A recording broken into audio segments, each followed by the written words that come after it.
오늘 이 저녁에도 하나님의 은혜가 저와 여러분에게 함께 하기를 기원합니다. 사무엘상을 우리가 주일 낮마다 우리 담임 목사님을 통해서 살펴보고 있습니다. 사무엘상의 역사의 그 시작은 그 하나님의 말씀이 희귀하고 그 홈리와 비느하스가 제사장으로 있고 그 하나님보다 아들을 더 사랑하는 엘리가 있지만 사사기처럼 타락의 시대로 보지 않습니다. 왜냐하면 그 한나라는 사람, 그 엘가나라는 그 한 가정이 있고 그 한나의 기도를 통해서 사무엘이 나오고 그 사무엘을 이어서 다윗 왕이 나오기 때문입니다. 그러니까 오늘 요나단을 통한 그 하나님의 말씀처럼 그 하나님의 구원이 사람의 많고 적음에 있는 것이 아니고 하나님이 그 시대를 볼 때에도 사무엘, 다윗, 한나 이 적은 숫자이지만 하나님은 그 시대를 타락으로 보지 않습니다. 오늘 본문의 소제목이 있는 성경책은 이렇게 되어 있습니다. 여호수아가 죽다입니다. 사사기인데 계속해서 한 사람이 언급됩니다. 그 사람은 여호수아입니다. 사사기 1장을 마치고 2장까지 넘어왔는데도 끝나지 않고 한 사람이 계속되고 있습니다. 무엇이냐면 여호수아이고 그의 죽음을 반복해서 기록하고 있습니다. 우리 여호수아 24장 29절 말씀을 우리 자막을 보고 우리 같이 한번 읽겠습니다. 2일 후에 여호와의 종 눈의 아들 여호수아가 110세에 죽음에. 사사기는 또 이렇게 시작합니다. 사사기 1장 1절입니다. 자막을 보고 같이 읽겠습니다. 여호수아가 죽은 후에 이스라엘 자손이 여호와께 여쭈어 이르되 우리 가운데 누가 먼저 올라가서 가나안 족속과 싸우리이까. 오늘 아까 본문을 읽어드렸지만 2장 8절에도 보면 성경을 보시면 이렇게 되어 있습니다. 여호와의 종 눈의 아들 여호수아가 110세에 죽음에. 그러니까 여호수아서 24장, 사사기 1장, 사사기 2장까지 한 사람을 계속 등장시킵니다. 여호수아이고 그의 죽음을 언급합니다. 사사기 2장 21절에도 이렇게 말합니다. 하나님이 말씀하시죠. 나도 여호수아가 죽을 때에. 마지막 절 23절에도 여호수아 손에 넘겨주지 아니하셨더라. 그러니까 2장까지도 계속 여호수아가 언급됩니다.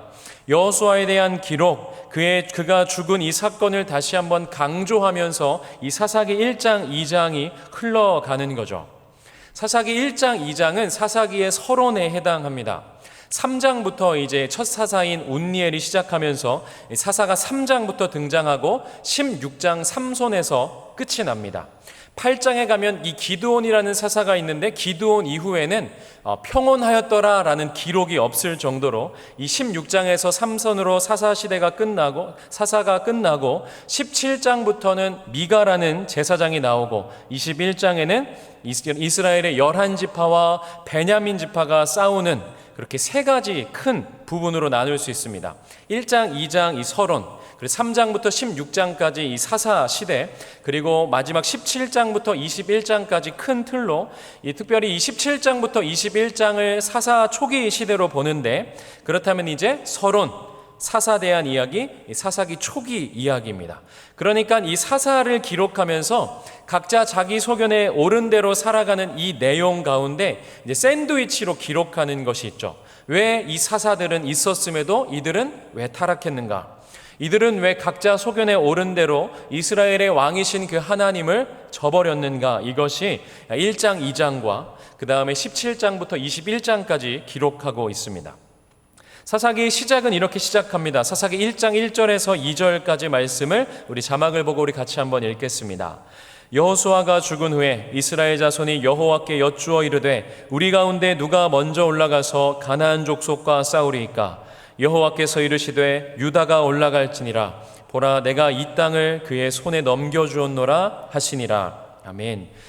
사사기는 사무엘서와는 다르게 시작합니다. 이스라엘의 승리로 시작하죠.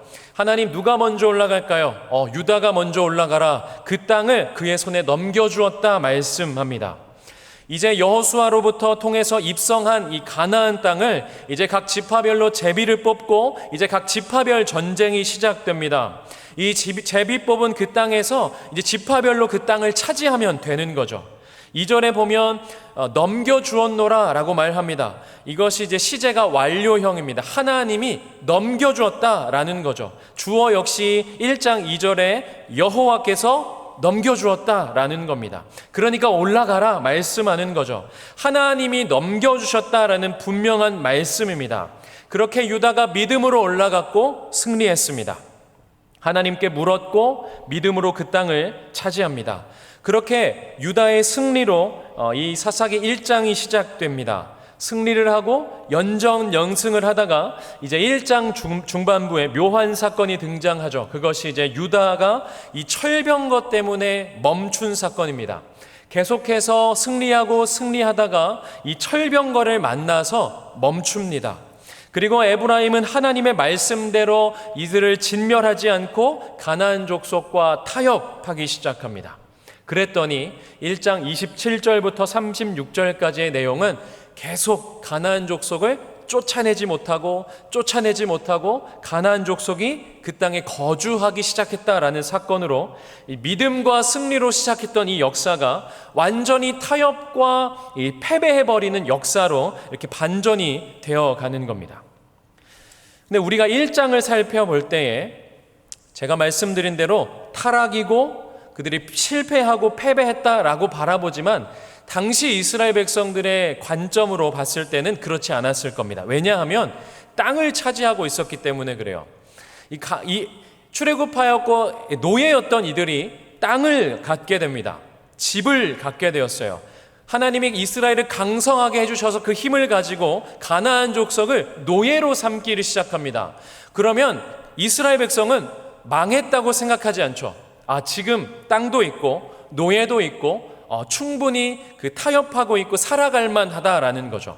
우리가 성경을 볼 때에는 하나님께 순종하지 않은, 그래서 하나님을 떠나버린 그런 시대로 우리가 바라보지만 이스라엘 백성들은 그렇지 않았을 거다라는 거죠. 그러한 착각 속에 있는 이스라엘 백성 가운데 하나님이 2장에 이렇게 나타나죠. 여호와의 사자가 등장합니다. 하나님의 말씀을 전합니다. 이 말씀이 심판의 말씀이었습니다. 그 말씀을 듣고 이스라엘 백성의 반응이 무엇이냐면 소리 높여 웁니다. 그러니까 통곡하는 사건이 2장 1절에서 5절까지입니다.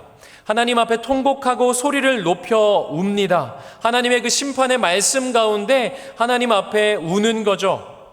그런데 회개하지 않습니다. 돌이키지 않고 후회만 남은 사건을 복임이라고 말합니다. 이 복임의 사건이 계속 반복되는 것이 사사기입니다. 사실 이 복임의 사건 이후에 3장으로 넘어가도 이야기는 진행됩니다. 그런데 우리가 이 사사기를 볼 때에 왜? 라는 질문을 우리가 하게 되는 거죠. 왜 승리했던 그 역사가 통곡의 역사가 되었냐라는 겁니다. 왜 철병거로 멈춘 역사는 무엇이고 가나안 거민과 타협한 것이 무엇이기에 도대체 가나안 족속을 쫓아내지 않은 것이 무엇이기에 이렇게 통곡하는 역사, 사건으로 흘러갔는가라는 겁니다. 왜? 정복전쟁에서 승리하는 그 가운데 하나님을 따라가다가 멈췄는가 하는 겁니다. 아무리 철병거라고 해도 그 전에 강한 족속을 상대해보지 않은 것이 아닙니다. 이들 강한 사람들과 싸워봤어요. 철옹성과 같은 여호수아 6장에 있는 이 여리고성 전투에서 이 철옹성과 같고 견고한 이 성을 돌기만 했는데 이겼습니다. 하나님의 말씀대로 침묵하고 돌고 마지막 7일째 7바퀴 돌고 고함 질렀는데 그 성이 무너지고 승리한 사건을 경험했습니다. 그러니까 하나님의 살아계심과 역사하심을 직접 눈으로 목도했는데 철병거 때문에 왜 멈췄을까 하는 거죠. 하나님은 여리고성 전투 가운데 승리한 이후에 다시 그 성을 쌓지 말라 말씀합니다. 왜냐하면 이 무너진 성을 볼 때마다 이 가나안 땅은 하나님이 주셨다라는 것을, 하나님이 무너진 여리고성을 볼 때마다 하나님이 기억하게 하시는 겁니다. 너희 힘으로 싸우지 않았다. 하나님의 말씀대로 순종했을 때 그렇게 얻은 땅이다. 그렇게 얻은 이 전쟁의 승리이다. 이 전쟁이 너희의 힘에 있지 않고 하나님의 말씀에 하나님께 있다라는 거죠. 그렇게 말씀하셨음에도 불구하고 그 다음 전투 아이성에서 무참히 실패합니다. 그러니까 지금 이스라엘 백성에게는 그 하나님의 역사에 대한 경험이 없지 않아요. 하나님의 역사를 맛본 경험이 있습니다. 아주 확실한 경험이 있어요. 그런데 이들이 왜 이런 일들이 이들 가운데 벌어졌을까 하는 겁니다. 이들은 왜 타협했을까? 그저 왜 통곡하고 무기력하고 그냥 후회하고 말았을까? 이들이 그 하나님의 심판의 말씀 가운데 반응했는데 왜 울기만 했을까라는 겁니다. 그 설명이 오늘 본문 6절부터 마지막 23절까지 다시 흘러가는 겁니다. 그러니까 사사기 3장으로 들어가기 전에 본격적인 사사가 등장하는 이 사사 시대에 앞서서 이들에게 왜 사사가 필요했는지, 왜 이들이 사사를 통해 구원을 경험했는데도 다시 그 회복하지 못하고 울기만 하고 무너졌는지를 다시 한번 6절부터 설명하고 있습니다.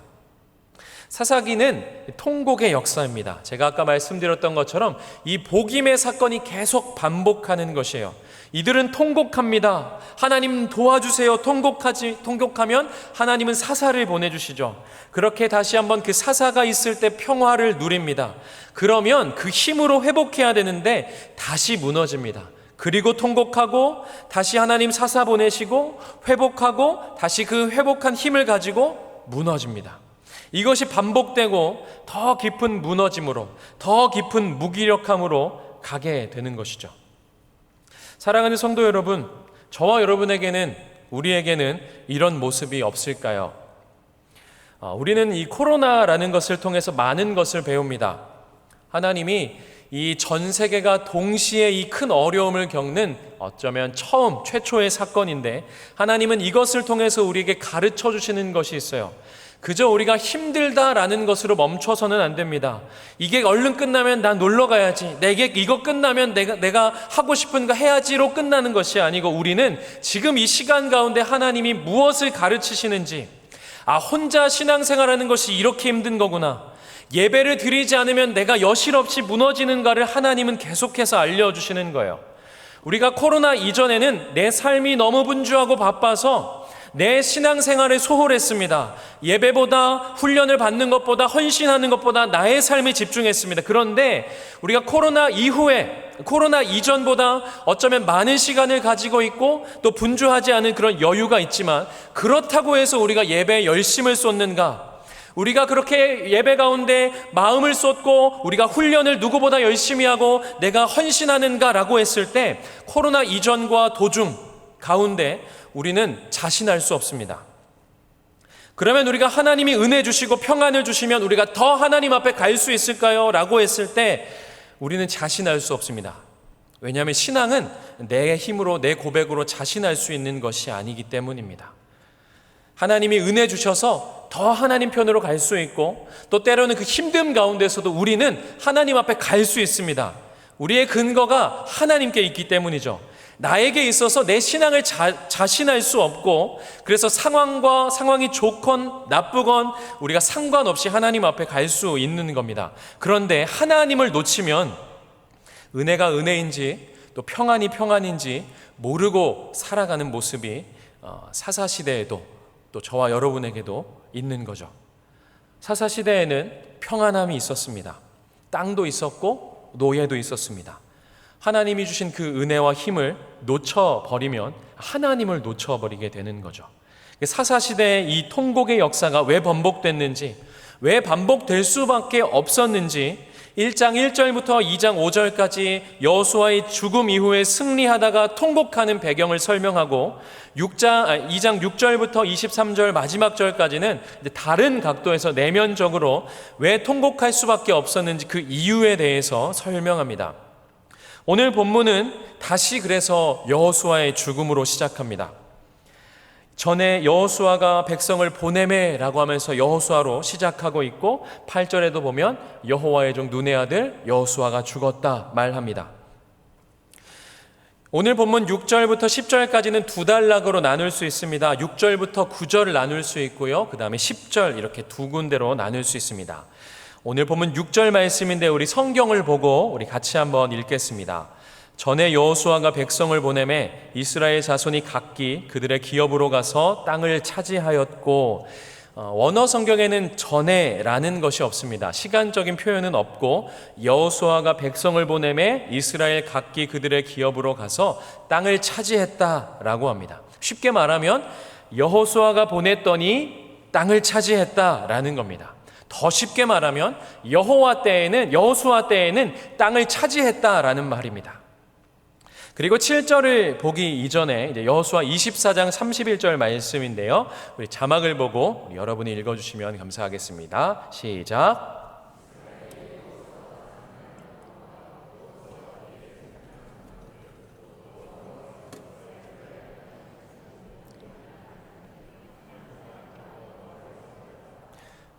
성경을 보고 2장 7절, 우리 사사기 2장 7절을 같이 읽겠습니다.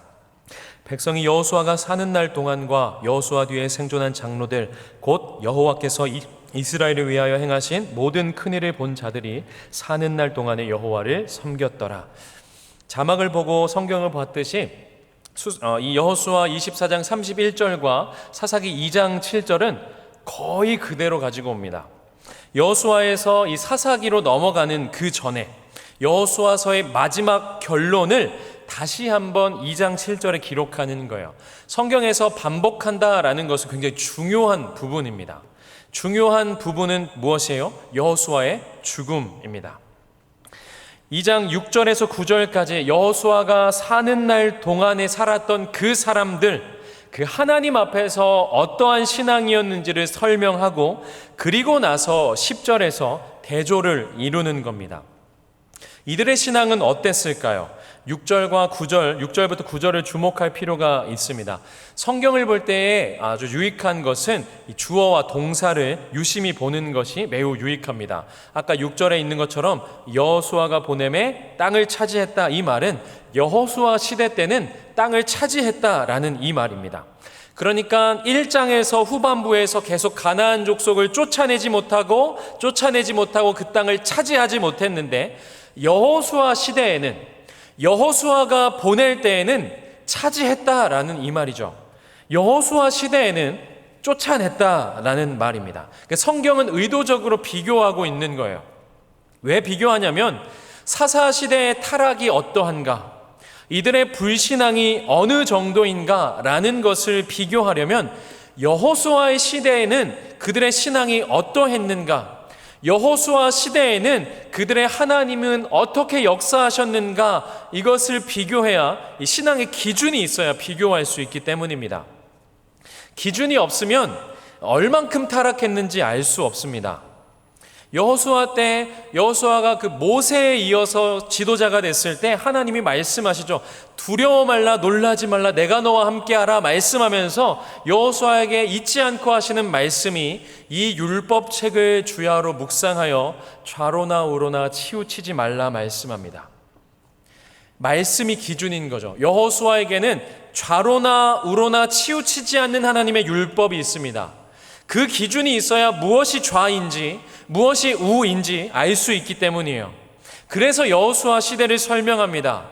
여호수아가 그 말씀대로 그 하나님의 기준이 되어서 그 하나님의 그 인도하심 따라갔던 그 시대, 그래야 사사 시대를 비교할 수 있기 때문에, 그래서 하나님이 세우셨지만 그 사사들조차도 얼마나 부족한지를 우리는 성경을 통해 비교하게 됩니다. 우리는 대한민국을 살아가고 있고요. 우리는 이 한국 교회 안에 우리가 있습니다. 한국 교회사를 보면 감사한 일들이 많이 있습니다. 역사 시간에 보면 1866년 고종 3년에 어떤 사건이 있냐면 제너럴 셔먼호 사건이 있습니다. 미국의 한 배가 대동강을 타고 와서 평양에 도착했습니다. 우리가 잘 알고 있는 것처럼 흥선대원군은 이제 쇄국 정책으로 이제 외국 사람들을 무조건 막게 되고 이렇게 문을 이렇게 막는 그런 정책을 펼쳤습니다. 그러니까 그 배가 왔을 때 그 배에 불을 지르게 돼요. 사람들이 밖으로 나오게 되면 그 사람들을 죽였습니다. 이 배에 한국 최초의 선교사가 타고 있었습니다. 토마스 선교사가 함께 있었죠. 그래서 이제 불이 나니까 밖으로 나오게 되고 성경책을 막 던지게 됩니다. 왜냐하면 이제 내가 죽을 것을 알고 있었기 때문에. 자신의 목을 치려고 했던 이 박춘권이라는 이 사람에게 성경 한 권을 주려고 하는데 이 사람이 성경을 뿌리치고 바로 이 토마스 선교사는 순교하게 되죠. 여기에 구경 나온 12살 최치량이라는 사람이 있었습니다. 이 최치량, 이 아이가 선교사가 던진 이 3권의 성경책을 가지고 집으로 옵니다. 근데 아이니까 너무 무서워가지고 관리였던 이 박영식이라는 사람에게 이 3권을 다 넘겨줍니다. 이 박영식이라는 이 사람은 이 성경을 가지고 자신의 집을 다 벽지로 이 성경을 바르죠. 그리고 나서 그 조카이었던 이영태라는 이 사람이 벽에 있는 이 성경을 보고 예수를 믿고 성경을 읽고 예수를 믿게 됩니다. 이 이영태라는 사람이 이 평양 숭실 전문을 졸업하고 한국인 성서 번역회에 들어가서 이 선교사님들이 성경을 번역하는 것을 돕습니다. 이후에 이 박영식이 이 벽지를 바랐던 그 집을 이 최치량이라는 사람이 나중에 사게 돼요. 이 집이 평양 최초의 예배 처소가 됩니다. 널다리골 교회가 되고 이후에 평양 대부흥 때 장대현 교회가 됩니다. 널다리골 교회에서 날마다 제가 어렸을 때는 아니지만 저희 부모님이 어렸을 때에는 이렇게 예배당에서 종을 치셨다 그랬어요. 종을 칠 때 이 널다리골의 교회에서 종을 칠 때마다 이 토마스 선교사님을 죽인 이 죄책감 때문에 이 박춘건이라는 사람이 교회에 나오게 되고 예수를 믿게 됩니다. 성경을 던지기만 했는데 말씀이 역사하셨던 일들이 있었어요. 선교사가 들어오기 이전에 우리에게는 번역된 성경이 있었습니다. 다른 아시아 국가보다 먼저 복음이 갔던 많은 아시아 국가들이 있지만 다른 아시아 국가들보다 늦게 복음이 전했지만 이 조선이라는 곳에 이 대한민국이라는 이 나라에 하나님의 특별한 은혜가 있었습니다. 먼저 복음을 들었던 그 나라를 향해서 오히려 우리가 선교사님을 다시 파송하고 있는 그런 하나님의 은혜가 있었죠. 우리에게 그 복음을 듣고 그 신앙을 지키기 위해서 순교를 각오하셨던 신앙의 선배들이 있어요.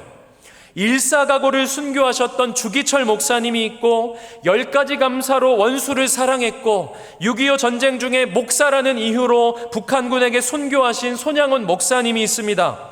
그 외에도 이름도 없이 빛도 없이 그 하나님을 사랑하는 것 때문에 목숨을 다해서 신앙을 지켰던 성도들이 있는 그 나라가 우리나라입니다.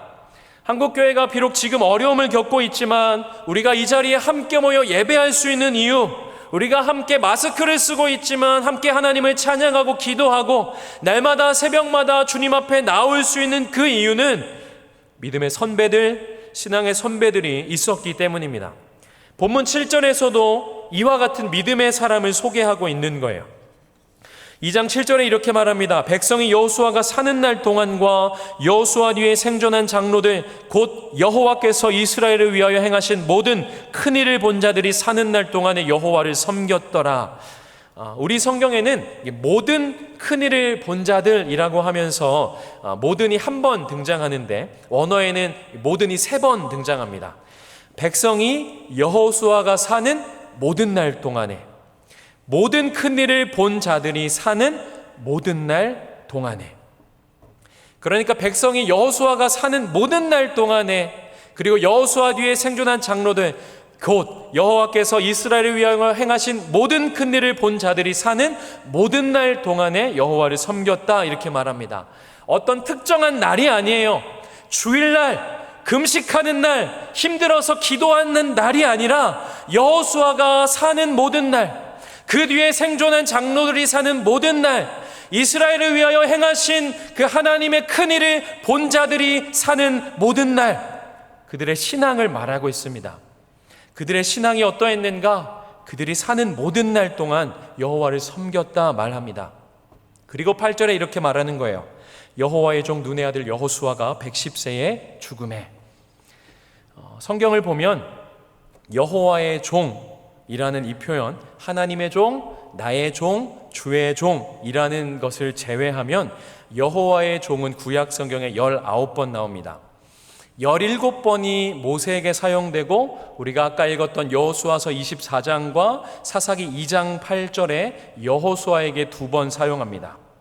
그런데 여호와의 종이라는 호칭의 특징이 하나 있어요. 무엇이냐면 모세가 그리고 여호수아가 살아있을 때에는 사용하지 않습니다.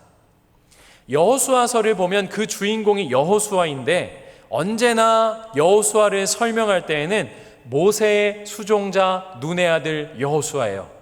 개역 한글은 조금 더 이 여호수아를 더 깎아내리는 것처럼 모세의 시종 눈의 아들 여호수아.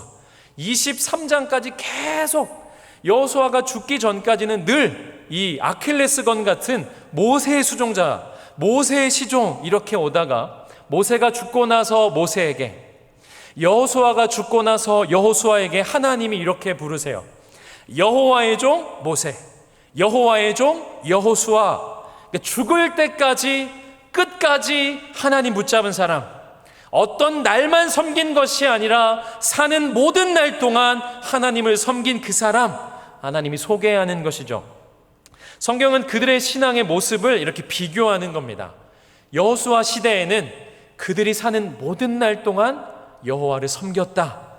우리가 사사기를 쭉 살펴보면 아시겠지만 사사기는 그 사사가 살아있는 동안만 평온합니다. 사사가 죽으면 다시 돌이켜서 더욱 타락하여 라고 19절에 그렇게 말해요. 여호수아 시대에 승리하고 그렇게 땅을 차지할 수 있었던 그 이유는 그들이 모든 날 동안 하나님을 바라보고 있었습니다. 모든 날 동안 그 하나님의 큰 일을 기대하고 있었습니다. 그 하나님을 알았기 때문이에요. 우리들의 신앙을 점검해야 합니다. 나는 내가 살아가는 모든 날 하나님을 붙들려고 노력하고 있는가? 이들이 모든 사는 날 동안 하나님을 섬겼다, 이 말은 완벽한 신앙을 말하고 있는 것이 아닙니다. 우리의 마음이, 우리의 중심이 어디로 가는가, 이 말이에요.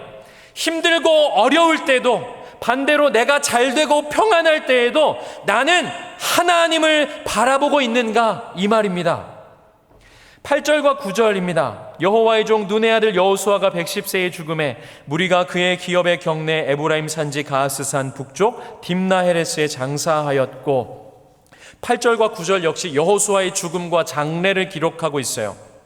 8절에서도 110세에 죽었다, 죽음에, 9절에도 헤레스에 장사하였고, 10절에 조상들에게 돌아갔다, 죽음에 장사하였고 돌아갔다. 믿음의 사람의 마지막, 믿음의 사람의 죽음을 기록합니다. 사는 모든 날 동안 하나님을 따라갔던 믿음의 사람들의 죽음을 기록하고, 이제 10절에는 믿음의 사람들이 사라진 그 이후에 얼마나 달라졌는가를 설명합니다. 하나님의 사람들, 오늘 담임 목사님께서 믿음의 사람 요나단 말씀 전하실 때에 이 믿음의 사람들이 점점 사라진다라는 것은 굉장히 두려운 일입니다. 하나님의 사람들, 믿음의 사람들이 일어나지 않는다라는 것은 굉장히 끔찍한 일이죠. 2장 6절부터 9절과 이제 전혀 다른, 완전히 다른 10절이 등장합니다. 그러니까 이 10절이 문제라는 거예요. 6절부터 9절이 그대로 이어지면 문제가 없는데 그들이 끊어지고 믿음의 사람들이 일어나지 않으니까 10절이 등장합니다. 10절 말씀인데 우리 성경을 보고 우리 같이 한번 읽겠습니다. 그 세대의 사람도 다 그 조상들에게로 돌아갔고 그 후에 일어난 다른 세대는 여호와를 알지 못하며 여호와께서 이스라엘을 위하여 행하신 일도 알지 못하였더라. 아멘. 다른 세대가 등장하죠. 어떤 세대냐면 여호와를 알지 못하며 하나님을 경험하지 못한, 하나님을 알지 못하는 세대입니다. 그리고 여호와께서 이스라엘을 위하여 행하신 일을 알지 못하는 세대가 일어났다라고 말합니다. 이들이 알지 못하는 것이 두 가지예요. 하나님을 알지 못했고 여호와께서 행하신 일을 알지 못했습니다. 아버지 세대와 아들 세대는 다른 세대입니다. 세대 차이가 있는 거죠. 세대 차에 따른 다른 세대가 있어요. 그런데 본문에서 말하고 있는 다른 세대는 이 세대 차를 넘어서 본질적으로 다른 세대를 말합니다. 단순하게 세대 차를 넘어서 앞선 세대와 근본적으로 다르다라는 거죠. 무엇이 다를까요? 여호와를 알지 못하는 것이 다르고 여호와께서 하신 일을 모르는 것이 다른 겁니다. 하나님은 이스라엘 백성들 가운데 이제 애굽에 있을 때에 이제 출애굽하기 전에 마지막 이제 10번째 재앙을 앞서서 유월절을 하나님이 지키게 하시죠. 그때부터 하나님이 명령하신 것이 있습니다. 아브라함 때부터 약속하셨던 그 땅, 아브라함과 이삭과 야곱으로 이어졌던 그 하나님이 약속하신 그 땅 가운데 들어가게 될 거다라고 하면서 하나님이 출애굽기 2장 24절부터 28절에 유월절에 대해서 이렇게 말씀하고 명령하십니다. 우리 자막을 보고 우리 같이 한번 읽겠습니다. 너희는 이 일을 규례로 삼아 너희와 너희 자손이 영원히 지킬 것이니 너희는 여호와께서 허락하신 대로 너희에게 주시는 땅에 이를 때에 이 예식을 지킬 것이라. 이후에 너희의 자녀가 묻기를 이 예식이 무슨 뜻이냐 하거든 너희는 이르기를 이는 여호와의 유월절 제사라. 여호와께서 애굽 사람에게 재앙을 내리실 때에 애굽에 있는 이스라엘 자손의 집을 넘으사 우리의 집을 구원하셨느니라 하라 하매 백성이 머리 숙여 경배하니라. 이스라엘 자손이 물러가서 그대로 행하되 여호와께서 모세와 아론에게 명령하신 대로 행하니라. 아멘. 그러니까 출애굽기 12장은 첫 번째 유월절을 지킬 때 하나님이 명령하세요. 나중에 하나님이 주실 그 땅에 가서 그 가나안 땅에 가서도 이 유월절을 지킬 것이다. 그런데 그때 자녀들이 이 예식은 뭐예요? 왜 지키는 겁니까? 라고 말할 때 우리 하나님은 친절하셔서 대사도 알려주십니다. 하나님이 우리 집을 구원하셨다. 그러니까 하나님이 하신 일을 알게 해라 이 말이에요. 하나님이 우리 집을 구원하셨다라는 것을 알게 하라라는 겁니다.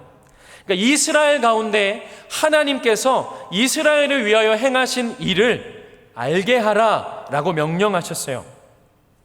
그리고 여호수아서 5장 9절에서 우리 12절까지 우리 자막을 보고 한 번 더 우리 읽겠습니다. 이제 가나안 땅에 들어왔습니다. 5장 9절부터 12절입니다.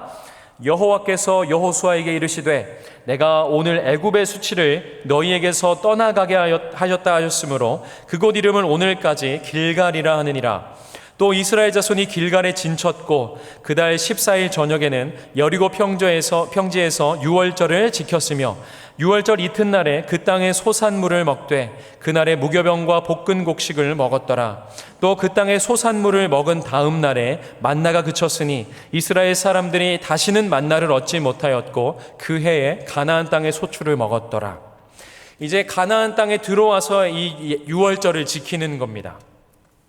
요단강을 건너고 이제 길갈에서 할례를 받죠. 건너기 전에 하면은 이스라엘 백성들이 덜 두려웠을 텐데 믿음으로 길을 건너고 할례를 하라고 할 때에 또 믿음으로 할례를 행합니다. 가나안 땅에 들어갔기 때문에 하나님이 애굽의 수치에서 이제 떠나가게 하셨다 이렇게 말씀하시고, 그리고 그 가나안 땅에 들어가면서 그 해의 소출을 얻으면서 만나가 그치게 됩니다. 그러면서 유월절을 지키는 거예요. 유월절을 지키면서 하나님이 가르쳐 주신 것이 있죠. 왜 유월절을 지켜야 합니까? 준비된 대사가 있습니다. 하나님이 우리를 애굽 땅에서 건지셨다. 봐라, 하나님이 가나안 땅에 오게 하셨고 하나님이 지금 주신 우리의 소산물이다 라고 가르쳐 주신 겁니다. 만나는 하나님이 주신 양식인데 하나님이 주신 그 양식이 그치더라도 하나님 그 땅 가운데, 가나안 땅 가운데 소출을 하나님이 주셨다라는 고백인 거죠. 하나님께서 가나안 땅에서도 우리에게 소출을 주셨다, 우리로 먹게 하셨다. 애굽에서 건지신 그 하나님께서 이 가나안 땅에서도 우리를 살게 하신다, 이 말입니다. 그런데 전파되지 않았어요. 이 여호수아 5장 이후에는 유월절을 지켰다는 기록이 없습니다. 열왕기하 23장 요시야 때 유월절을 지키기 전까지 이 유월절이 지켜지지 않아요. 하나님은 말씀하셨습니다. 하나님이 가나안 땅에서 우리를 구원하셨다. 하나님이 구원하시고 약속하신 그 땅에서도 하나님이 우리로 먹게 하셨다. 이것을 기억하고 하나님을 알게 해야 하는데 유월절을 지키지 않습니다. 하나님이 이스라엘 백성 가운데 하나님을 알려줘라, 하나님이 크신 그 일을 들려줘라, 그러니까 하나님을 경험케 해라. 우리와 우리 집을 구원하신 하나님이 우리의 하나님이시고 그 하나님이 여전히 이 땅 가운데 우리를 살게 하신다. 그래서 하나님 붙들고 살아야 한다. 그런데 사사기는 하나님을 모르고 그가 행한 일을 모르는 세대가 일어납니다. 중요한 것은 여전히 이들이 이스라엘이라는 것이죠. 여전히 여호와께 제사를 드리고 있고 위기 때에는 하나님께 부르짖습니다. 그리고 하나님이 보내주신 그 사사를 붙잡지만 다시 한번 타락합니다. 그냥 울고 마치는 거예요. 그냥 소리 높여 복임의 역사를 반복하는 겁니다. 늘 통곡하고 마치는 거예요. 회개해야 하는데 후회만 하는 것이죠. 우리로 하여금, 우리 자녀들로 하여금 가장 두려운 것은 하나님을 모르고 자라가게 하는 겁니다. 우리가 11월 달에 되면 많은 부모님들이 나와서 기도합니다. 중요한 시험이 있기 때문이죠. 대학이 중요합니다. 성적도 중요합니다.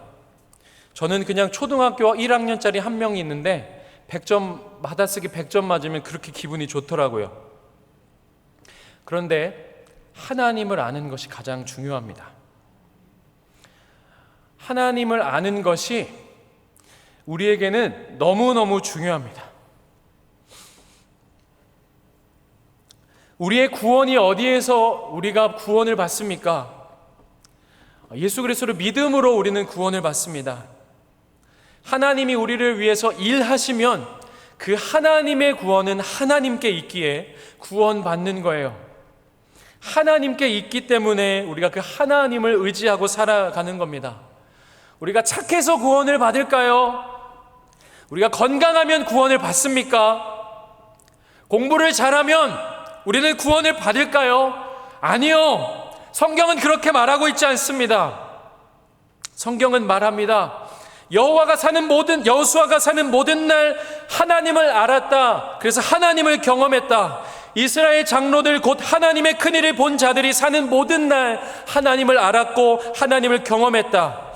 이스라엘의 그 유월절, 하나님이 애굽 땅에서 구원하신 그 구원의 사건을 잊어버리면 주님 안에서의 정체성을 우리는 잃어버리게 되는 것이죠. 다른 세대와 비교할 때 하나님은, 성경은 다른 것으로 하지 않습니다. 그래서 11절 소제목은 이렇습니다. 이스라엘이 여호와를 버리다. 하나님을 알지 못했더라. 하나님의 일을 보지 못하고 듣지 못했더라. 그래서 하나님을 버리더라. 본문은 이것을 비교하고 있습니다. 신앙은 믿음의 경주가 있습니다.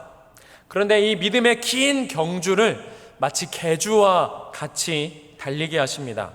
아브라함부터 이삭, 야곱.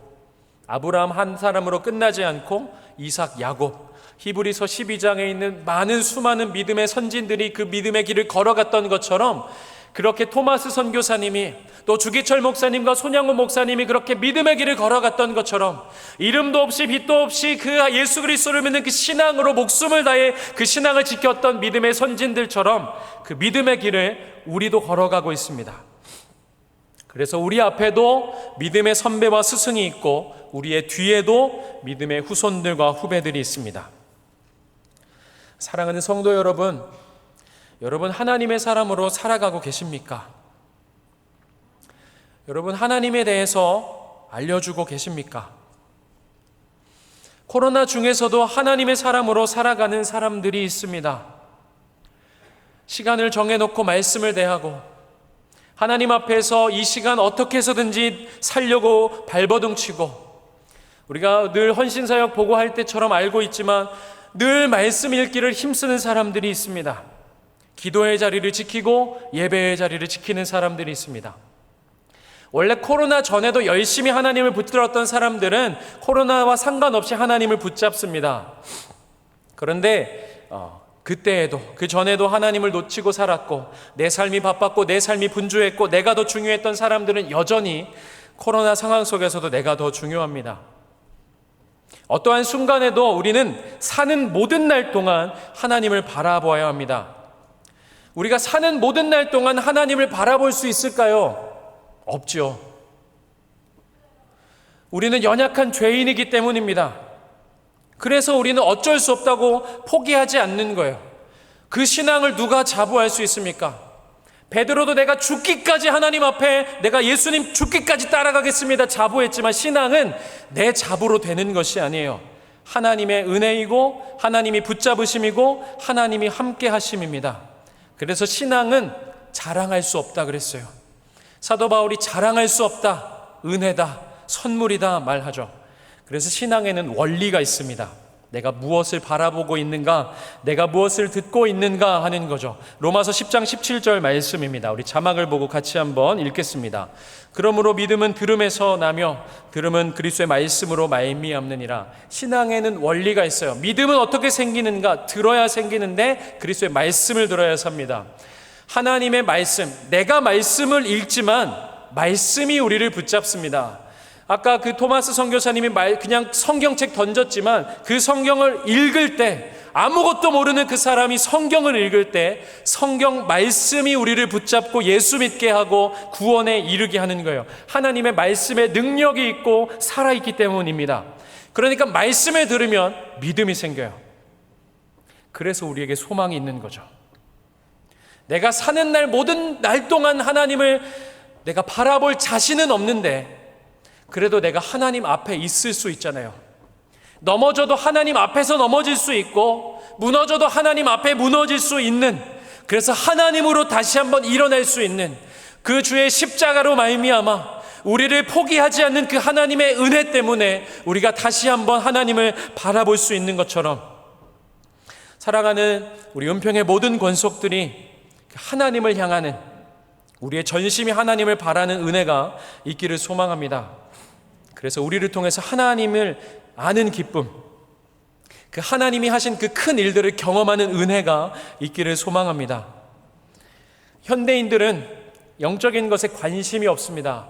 낮에도 목사님 말씀하셨던 것처럼 절박하게 기도하는 모습이 사라지고 눈앞에 보이는 현실 가운데 보이는 것에 붙들려서 보이지 않는 영적 전투를 하지 않아요. 하나님이 주신 전신갑주를 입고 기도해야 하고 믿음의 사람으로, 요나단과 같이 사울과는 다른 믿음의 사람으로 하나님이 우리를 위하시면 하나님이 우리와 함께 하시는 그 믿음의 사람으로 살아가는 믿음이 필요합니다. 저희 어머님이 사랑하는 책 한 권이 있습니다. 그 성경책입니다. 그래서 늘 우리 어머님이 들려주셨던 그 이야기, 찬송가 199장에 나의 사랑하는 그 책 가사가 저에게는 특별하게 와닿습니다. 자녀들에게 그렇게 하나님의 이야기를 들려주는 부모, 주께서 맡겨주신 교회 학교 영혼들을 향해서 하나님의 이야기를 들려주는 교사, 뒤에 이렇게 가족과 함께하는 복음 행전을 우리가 기도로 준비하고 있습니다. 성경 구절 중에 한 구절을 정해놓고 우리가 함께 기도하고 준비합니다. 사도행전 16장 31절 말씀인데 우리 자막을 보고 같이 한번 읽겠습니다. 이르되 주 예수를 믿으라. 그리하면 너와 내 집이 구원을 받으리라 하고, 먼저 우리가 믿음의 사람이 되는 것이 필요합니다. 여기에 기록된 하나님의 말씀처럼 먼저 주 예수를 믿는 은혜가 우리에게 있기를 소망합니다. 우리를 위해서 일하시는 그 하나님을 믿는 믿음, 그 하나님의 구원이 우리에겐 없지만 믿음의 사람 요나단처럼 하나님을 의지하는 신앙, 구원이 하나님께 있기에 주 예수를 믿는 은혜가 우리 사랑하는 은평의 모든 권속들 가운데 있기를 소망합니다. 그렇게 하나님의 사람으로, 믿음의 사람으로 살아갈 때 신앙의 싸움이 있습니다. 그리고 우리가 다음 세대를 다른 세대가 아닌 하나님을 알아가는 그 백성으로 만들어갈 때에도 영적인 싸움들이 있습니다. 그런데 이 싸움을 하지 않으면 다른 세대로, 하나님을 모르는 세대로, 하나님이 없는 그 역사로 흘러가게 됩니다. 이제 10월 18일부터 우리가 특별 새벽 기도회를 통해서 이 기도의 제목을 붙잡죠. 물론 수많은 그 수가 긴 세월 동안 가족의 구원을 위해서 기도하고 붙잡았던 이름들, 하나님 앞에서 정말 이 사람, 이 남편, 이 아내, 이 자녀, 이 부모님을 위해서 기도하고 있던 기도 제목이 있습니다. 포기하지 마십시오. 하나님이 우리를 포기하지 않은 것처럼 하나님이 포기하지 않으시는데 우리가 포기할 이유 없습니다. 하나님 앞에 기도하는 거죠. 그리고 31일 날 복음 행전에 우리가 특별히 이번 우리 코로나 중에는 가족과 함께하는, 또 지인들을 초청하는 복음 행전을 우리가 준비합니다. 그렇게 하나님을 전하시면 좋겠습니다.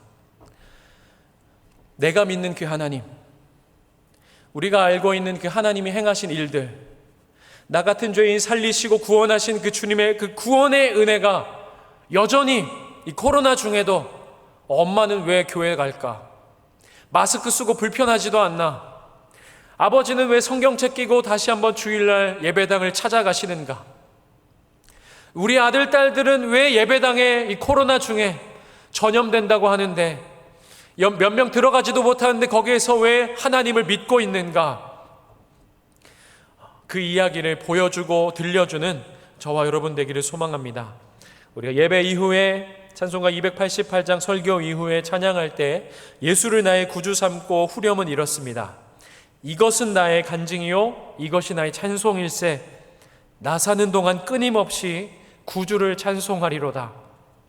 우리를 구원하신 그 하나님의 이야기가 우리의 간증과 우리의 찬송이 되어서 하나님으로 끊임없이 기뻐할 수 있는 은혜가 우리의 삶과 우리 가정과 우리 교회 가운데, 그래서 특별히 힘들고 어렵지만 이 시대를 믿음의 사람으로, 하나님의 사람들로 그렇게 사랑하는 우리 교회가, 또 우리 교회학교 어린 자녀들이, 또 사랑하는 청년들이, 또 우리 성도들의 가정마다 하나님을 알고 하나님의 그 크신 일들을 듣고 하나님의 사람으로 살아가는 그 축복이 저와 여러분 가운데 가득하기를 주님의 이름으로 축원드립니다.